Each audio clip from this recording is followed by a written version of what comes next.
Ok, vamos mergulhar hoje na obra de um dos pensadores mais, digamos, pessimistas e ainda assim absurdamente influentes da filosofia, Arthur Schopenhauer.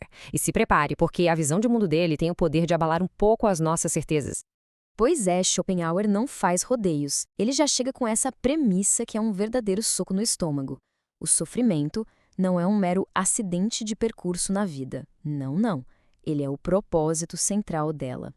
Tá, mas como assim a dor é o propósito? Para a gente conseguir sequer começar a entender essa ideia, a gente precisa virar de ponta cabeça o nosso conceito normal de felicidade e de dor.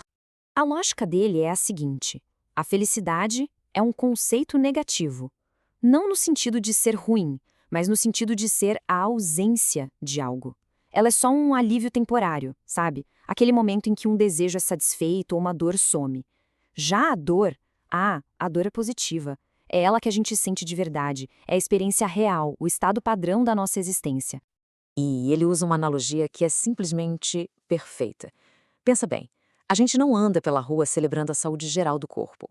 A gente só nota a existência do corpo quando alguma coisa dói, nem que seja um pontinho minúsculo onde o sapato aperta. A dor é o que se manifesta, é o que tem presença. O resto é só silêncio. E para Schopenhauer, isso define a condição humana. A gente vive num pêndulo constante. De um lado, tem a dor da necessidade, do desejo, da falta. Quando a gente finalmente consegue o que quer, o pêndulo vai para o outro lado. E o que tem lá? O tédio. A vida então se torna esse balanço infinito entre sofrer por querer algo e se entediar por já ter conseguido. Bom, essa visão de mundo é intensa, para dizer o mínimo. Mas quem era o homem por trás dessas ideias tão sombrias e, vamos combinar, tão fascinantes? A vida de Schopenhauer era uma história e tanto.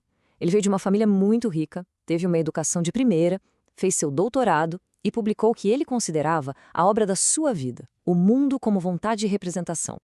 E ninguém leu. Foi um fracasso retumbante. Ele passou décadas vivendo uma vida bem reclusa, na companhia do seu cachorro. Foi só bem no finalzinho da vida que ele publicou outra obra e, de repente, virou uma celebridade intelectual na Europa. Uma ironia do destino. E o ponto crucial é que o grosso da sua filosofia, essas ideias que a gente vê em coletâneas como As Dores do Mundo, foi escrito décadas antes de o mundo estar preparado para ouvi-las. Ele estava, sem dúvida, muito à frente do seu tempo. Agora, a gente chega na parte talvez mais conhecida e, com certeza, mais polêmica do pensamento dele, a sua teoria sobre o que ele chamava de a grande ilusão do amor. Ele começa com uma pergunta muito simples: para que tanto ruído? Ou seja, por que o amor romântico causa tanto barulho, tanta paixão, tanto drama, tanto esforço, tanta violência e tanta miséria na vida das pessoas? E a resposta dele é bombástica. Para Schopenhauer, o amor não tem absolutamente nada a ver com a felicidade individual. Nada. Ele é uma armadilha, uma ilusão genial criada por uma força da natureza que ele chama de vontade da espécie. E o propósito dessa ilusão não é nosso. Em outras palavras, quando alguém se apaixona, essa pessoa não está escolhendo para si mesma, ela está escolhendo para a espécie. Somos, basicamente, ferramentas inconscientes, marionetes de um propósito muito maior: compor a próxima geração da raça humana.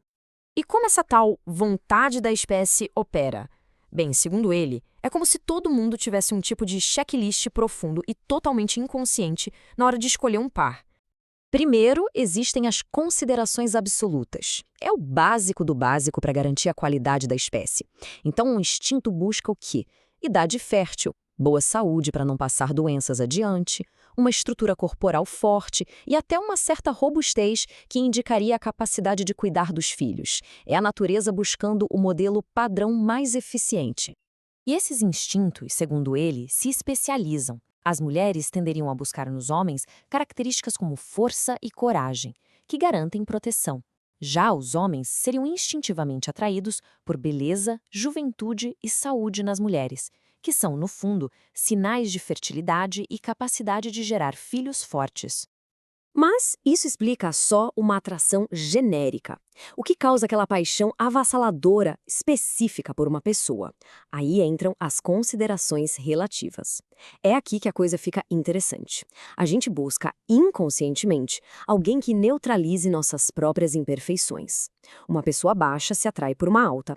Alguém com nariz grande se encanta por um nariz pequeno. É a natureza fazendo uma espécie de engenharia genética para criar um descendente mais equilibrado. É daí que vem o amor apaixonado. E o final dessa história é trágico, claro. Depois de todo esse cálculo biológico, o objetivo da espécie é atingido.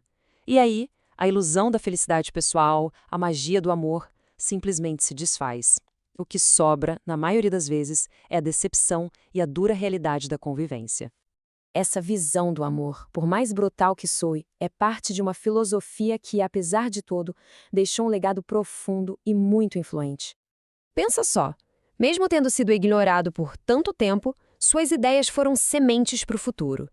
A noção de uma vontade inconsciente, uma força que nos move sem que a gente perceba, especialmente no campo da sexualidade, isso é a base do que Freud desenvolveria anos depois. Sua ênfase na intuição também influenciou filósofos como Bergson. Ele foi, sem dúvida, um dos arquitetos do pensamento do século XX. No fim das contas, a mensagem que Schopenhauer deixa é desafiadora. A vida não é um playground, é uma tarefa a ser executada. O mundo é um lugar de penitência. A gente não está aqui para ser feliz, mas sim para cumprir o fardo da existência.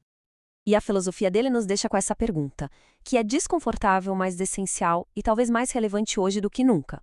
Se somos apenas ferramentas da espécie, guiados por uma vontade que nem é nossa, como é possível encontrar um sentido que seja individual, que seja nosso?